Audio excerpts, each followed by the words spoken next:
This podcast episode is brought to you by Coors Light. These days, everything is go, go, go. It's nonstop hustle all the time. Work, friends, family expect you to be on 24/7. Well, sometimes you just need to reach for a Coors Light because it's made to chill. Coors Light is cold lagered, cold filtered, and cold packaged. It's as crisp and refreshing as the Colorado Rockies. It is literally made to chill. Coors Light is the one I choose when I need to unwind. So when you want to hit reset, reach for the beer that's made to chill. Get Coors Light in the new look delivered straight to your door with Drizzly or Instacart. Celebrate responsibly. Coors Brewing Company, Golden, Colorado.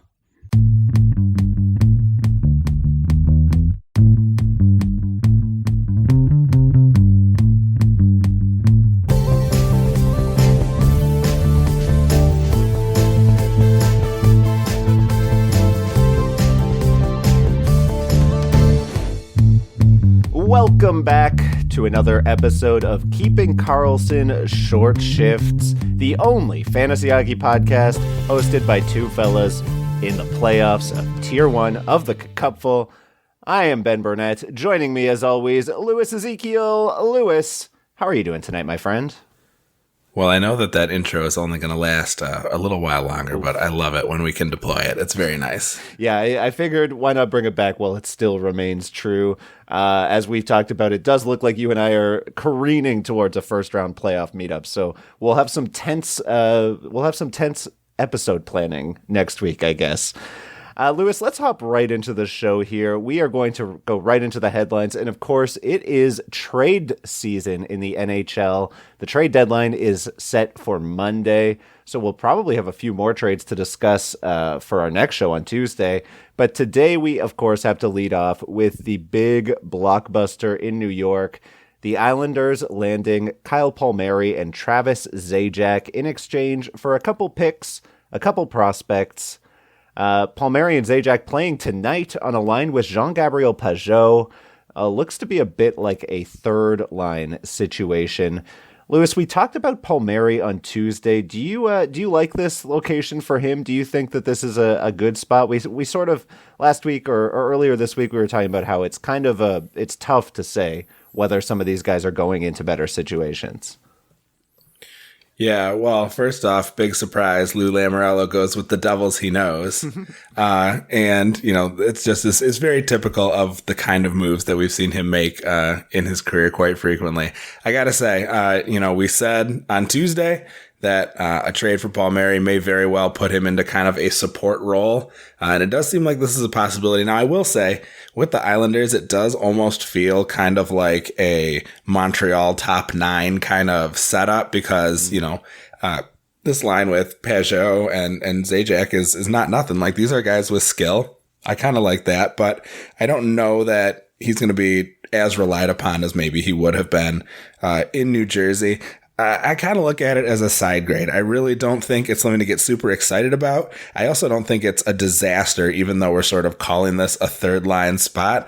I sort of feel like he is, maybe likely to just sort of continue at the same rate. The one thing I would worry about is, and I have not looked at power play time yet, but I might worry that he could take a hit in terms of power play deployment just because, they've got some guys up there, but with Anders Lee's absence, that may have a spot open where Zajac could potentially be successful. So I think it's interesting talking about the even strength because, yeah, it is a pretty flat curve in terms of who's getting the big minutes on even strength. I would like to see him get up with Matt Barzal, and this is game 1, right? So who knows where he'll be in a few games. I definitely don't think he's locked into a third line role on Long Island.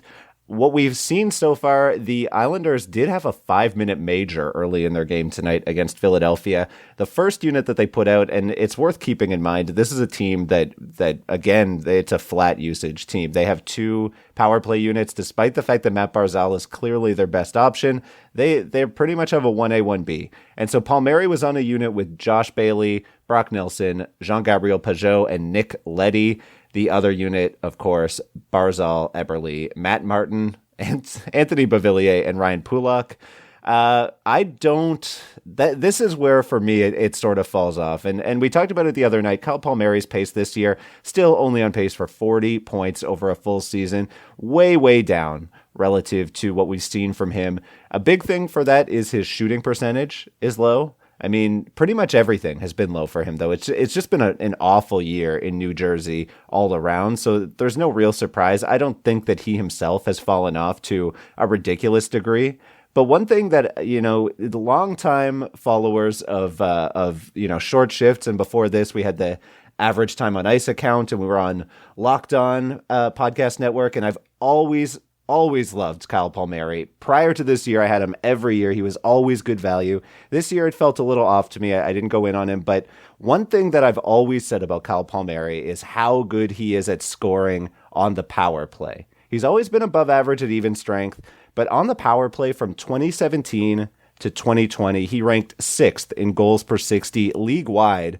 That's a list that goes like this: David Pastrnak, Mika Zibanejad, Steven Stamkos, Patrick Laine, Austin Matthews, Kyle frickin' Palmieri. Elite power play goal scorer, right ahead of Leon Draisaitl and Braden Point.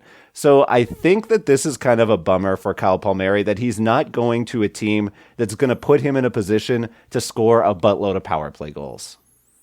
Well, listen, you make a really compelling argument. You've brought so much evidence to bear, but you just get the eye test on Matt Martin, and why would you not have that guy out with Matt Barzal on what, has the flavor of a first power play, except for that one kind of gaping hole. No, I'd really like that. And it goes along with more or less what I was thinking is I'm worried about this power play deployment. I think it could be, an area of concern for him. But I do think, at least in terms of, yeah, like you said, this is a flat kind of deployment that we're looking at here, not unlike what we see in Montreal. So it's an interesting one, and like you said, we'll have to see how things progress.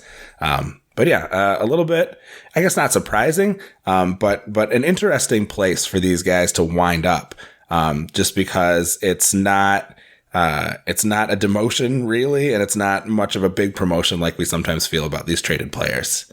Who get a lot of hype in the aftermath of their trade. Yeah, and I mean, I'm by no means an Islanders fan, but I would be pretty excited to add this type of forward depth in Long Island. I think it's a good add for them as a team who's going to be back in the playoffs again, and I think that they could make some noise for sure. Lewis, we had one other trade today. We're going to run through it pretty quickly, I think. Brett Connolly and Riley Stillman, along with prospect Henrik Borgstrom, who actually played, I guess, a year in Florida, and a 7th-round pick, traded from Florida to Chicago for Lucas Carlson and Lucas Wallmark. Florida clearing a little bit of money off the books, offloading Connolly's contract. Any fantasy impact here, Lewis? I mean, I'm interested in Borgstrom to keep an eye on him kind of down the line. Florida, I feel like, thought they had something in him, even though he didn't get a ton of run last year and nothing this year. But fantasy-wise, in terms of short-term, outside of keepers and dynasties, no, I'm not really interested in this. Yeah, I think it's basic. The correct answer that I was looking for was no, but I'll accept your eye out for Dynasty League managers. All right. We'll hop over to the injuries and outjuries section here, and starting in Pittsburgh, where Evgeny Malkin skated for the first time since getting injured a few weeks back. We've talked about this Pittsburgh top 6 and power play quite a bit over the past few weeks, especially with the ascension of Jared McCann. Typically, when it comes to that power play one, you think of it as a last one in, first one out situation. But at this point, Jared McCann, 4 power play goals in his last 6 games, none tonight. And actually, I don't know if this was a Mike Sullivan sending a message thing to a team that wasn't his boys who weren't really doing much on the power play, but they scored a power play goal when they started their second unit on a power play in the second period here against the Rangers. But, how do you take Jared McCann off power play 1 as he continues to shoot the lights out? I have a bit of a hot take. I think it's going to be Brian Rust who comes off power play 1 when Malkin's back. I just don't think you can take McCann's shot off that unit, especially when it's something they've been looking for the rest of this year. So I had a feeling this is what your hot take was going to be, because I had gotten the sense in some messages you had sent me, I think last weekend, where you were starting to sort of feel this way. First of all, let's, focusing on the Malkin bit for a minute, anyone who was able to pick him up at a discount around your league's trade deadline, this is great news for you if it means that he is not going to be out through the fantasy playoffs. Obviously we don't have a great idea of when he might be back, but the fact that he's out there means that it is likely that he will. And I'm sure that Pittsburgh will welcome back that offensive combination. It's also great for those second line wings who are going to get a really skilled center to get to play with. So I like that. I'm torn because I understand what you're saying with Rust, but Rust has had a long track record of success. Obviously, he has been going through a rocky phase here for a little while. But it wasn't that long ago that everybody, you couldn't shake a stick in the podcast realm without hearing somebody talking about, that 65, 70 point pace for Brian Rust is legit and he can do it for real. And then he's kind of faded. So yes, I agree. You stick with that hot hand with McCann, but if he's not able to maintain that level of scoring proficiency, I'm a little more cagey, I think, than you are about Rust coming off power play 1 first, at least, thinking in terms of the whole remaining season. I think at first, yes, it could definitely be him. But if McCann stumbles, if he is unable to keep up at this scorching pace, maybe he does lose that spot. But he is likely to get Malkin back as a center. So at least he'll have that to look forward to at even strength. Well, and that is the part that's a bit of a question to me is, do they run McCann again back down on that third line as he was playing before Malkin left? Or do they keep him up in the top 6 to play with Kapanen or Zucker, put him up on that left wing? I think that would be my play. I would keep McCann on the second line on the wing, and I would keep him on the top power play unit, at least for a few games to see. Maybe that's what's missing is just Evgeny Malkin, right, on that top unit. That is definitely possible. We will not rule that out. Coming up, we'll talk about a couple of injuries in the North Division. You're listening to Short Shifts. The economy is made up of real people doing real stuff, and it affects everything. Which you obviously know since you're a real person doing real stuff. Marketplace is here to help you get smart about everything beyond the what of the day's business and economic news. We dig into the how and the why with the real people driving our economy. From big tech and interest rates to small businesses and what's happening at the Fed. Marketplace breaks it all down so you don't have to. Listen to Marketplace wherever you get your podcasts. Welcome back to Short Shifts. Lewis, we have a couple of injuries left to get to. We are going to start in Montreal, where Carey Price is out longer, at least till next week, said Coach Ducharme today.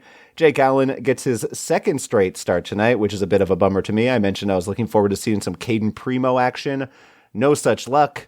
Jake Allen struggling tonight, 14 of 17 against the Jets. So far, they're down 3-2 late in the third. Still some time for a bit of a comeback here. He had a great start last night. Is it possible, Lewis, and I wrote this question down before I saw Jake Allen's stat line tonight, is it possible that Jake Allen could be what Jack Campbell has become for fantasy managers in Toronto if Carey Price's injury lingers? Well, you make that question easy to answer because I think it's simple to say no. Wow. Simply because Jack Allen? Just simply because the bar is so high. I mean, Jack Campbell just set a record for the Maple Leafs for most wins in a row, right? And I don't think we can expect Allen to do that, especially, say what you will about Montreal and Toronto, but I think that Toronto is a team that is going to give you the goal support to protect you, even if things are looking a little grim on your end. And obviously things have not looked grim on Campbell's end because he's been outstanding.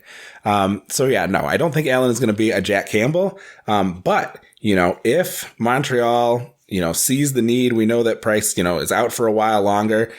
We don't really know what exactly that means. And I think this could be a really good opportunity for him, struggling on the back-to-back. Well, so it goes. But, I think having him available to make some of these starts, this is why they picked Allen up in the offseason, is to fill in this sort of way and to spell Carey Price in a way that they really haven't been able to do throughout his career, and hopefully to help him, avoid injury. Obviously, that didn't happen, but this was not an overwork issue. This was getting hit by a puck in a bad spot. So I do think Allen is interesting, and I think he could be, a 2 tiers down version of what Jack Campbell has been able to do in Toronto. I would certainly be casting an eye at him. I think he's an interesting play. But, there are some other goalies out there who I think are in the same, area in terms of being appealing, whereas Campbell, was someone who on the waiver wire is suddenly winning you weeks. And I don't see Allen doing that for you. Interesting. So I think I would have said, if you asked me this, if you'd asked me this, my answer would be, if I found out that Carey Price was week to week, I would say maybe. Mainly because I don't believe that Jack Campbell is quite as, obviously he's not going to win 10 out of every 10 starts. I guess statistically it seems like maybe that's how could I say that? But Jake Allen, though, very talented. You could see him getting that, ending up in a situation where he's facing a lot of pucks and getting volume. They're obviously not trusting in Caden Primo yet, so if you do have Jake Allen and Carey Price's injury lingers, then you could be getting a workhorse in Montreal, which would be very interesting to me. We've seen that Jack Campbell at least cannot be that workhorse starter this season, where he's been dealing with some load management issues. So that's where things for Jake Allen seem a little bit rosier to me. Let's go over to Edmonton next, where we don't have a lot of details on this injury, but Ryan Nugent-Hopkins held out suddenly right before game time, of course leading to a ton of speculation that he was going to be traded, which does not seem very likely. However, what this made us talk about, Lewis, is a good opportunity to point out that these Edmonton Oilers appear to have a brutal playoff schedule coming up. If you are in a league where playoffs start next week on April the 12th, then what we've most recently heard from the NHL about the Vancouver Canucks is that they are likely not going to be back until the end of next week. If you look at the Edmonton Oilers schedule, their first 2 games of the week, Monday and Wednesday, against Vancouver next week. So you will not be getting those games. Their next game is Saturday in Winnipeg. They have now, if this bears out, if both Vancouver games are canceled next week, the Edmonton Oilers have just 1 game on the schedule next week and only 2 the following week versus Montreal, again Monday, Wednesday, nothing through the full weekend. So if you are depending on Edmonton Oilers, you may have just 4 games between this weekend and the 25th of April.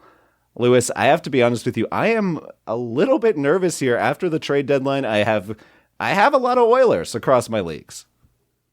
I mean, this is sort of the thing that we were all nervous about, in this COVID season is, obviously besides being concerned for the health and well-being of the players, but, what happens when it is down to crunch time? There's not time to make up all of these games without, extending the schedule significantly in ways that fantasy platforms are not going to be able to react to.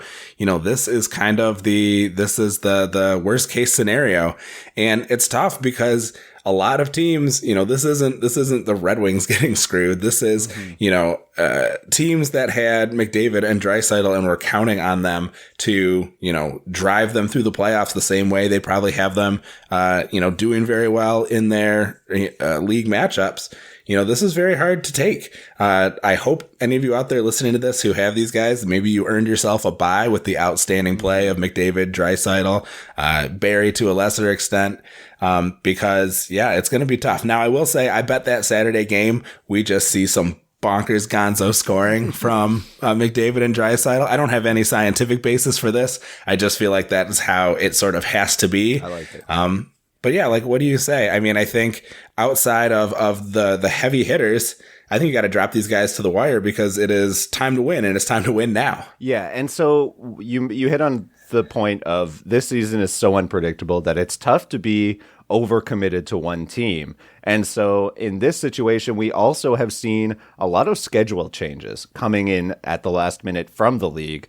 And so my thought process here is that we could still see some changes. Of course, the reports today were that there were unlikely to be changes to the Oilers schedule, but who knows? Things are changing minute by minute at some points this NHL season. So with that in mind, I agree with you. Anyone not named Connor McDavid, Leon Draisaitl, and Ryan Nugent-Hopkins is not stapled to my fantasy team. I guess Tyson Barrie's in there too. And Darnell Nurse. God, there's too many of them. I'm so bummed out. I can't even talk about this anymore. So if they don't play on the top power play, we can maybe afford to ditch them or are shooting at crazy unsustainable rates like Nurse. Right. And so everybody go out and drop Jesse Puljujarvi for Alex Chiasson because he's on that top unit, right? No, do not do that. Lewis, we have one more spot we want to stop on our injury tour, and it is in Winnipeg. Blake Wheeler out indefinitely, and it looks like we have a familiar face popping on that top unit, huh? Yeah, so Wheeler's out with this concussion concern after taking a Brady Tkachuk elbow. My hope is that maybe they're just being extra cautious with a star as Winnipeg is heading towards a playoff berth that they seem unlikely to relinquish. So fingers crossed, obviously, for Wheeler. In the meantime, Andrew Copp is taking Wheeler's spot next to Stastny and Dubois. Not obviously the ideal deployment in Winnipeg, but I think it is a step up from the checking line he's had with Mason Appleton and Adam Lowry. Copp has been on quite the hot streak even before getting this new line upgrade. He had 7 goals on 20 shots in the last 9 games, 4 assists and 11 hits to go along with it over that span. Now, that does include 4 goals on 4 shots in that outing versus Vancouver. So a grain of salt here. But this run was independent of his new deployment, so he should be a pretty interesting option, in my opinion. So Blake Wheeler off of this trip that Winnipeg is on, so out at least 5 games. Definitely an opportunity for Andrew Copp, and I'm hopeful to see him, put up, because this has been one of those seasons where he's been up and down and up and down. I would love to see him turn into an every season own in fantasy. We have a couple of hot streaks here, or we have at least one hot streak here. Lewis, why don't you walk us through our first player?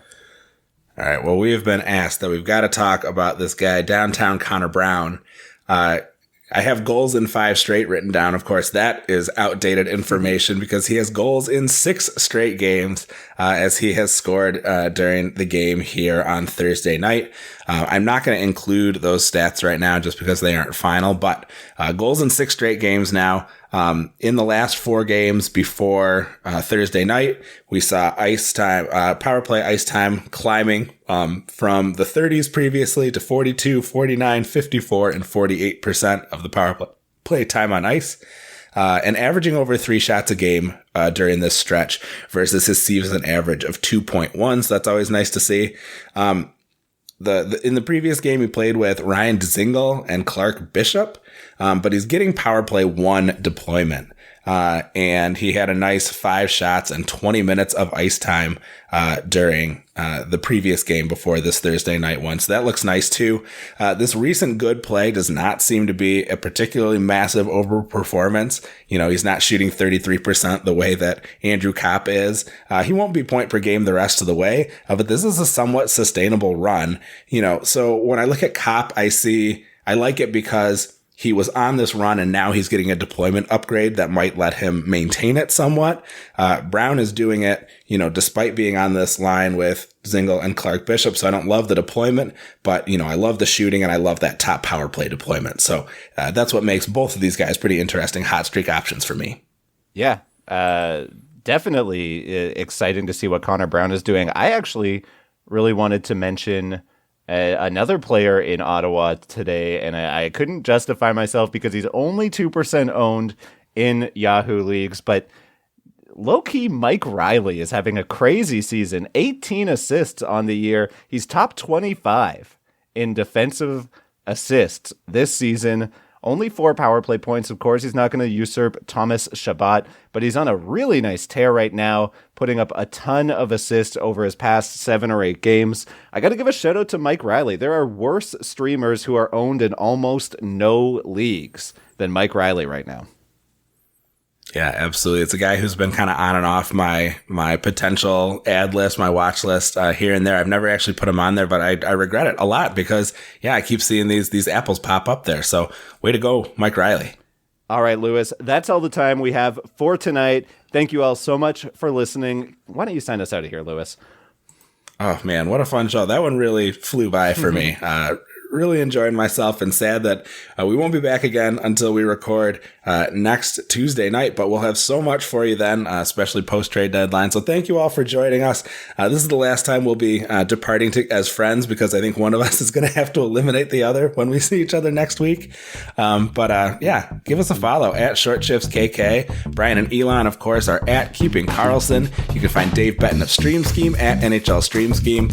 Please visit, enjoy, patronize the websites where we research our episodes: Yahoo, Frozen Tools, Natural Stat Trick, NBC Edge, and Cacupful.com. Our intro and outro music was created by Pat Roach, and until we see you next week, play smart and keep your shifts short.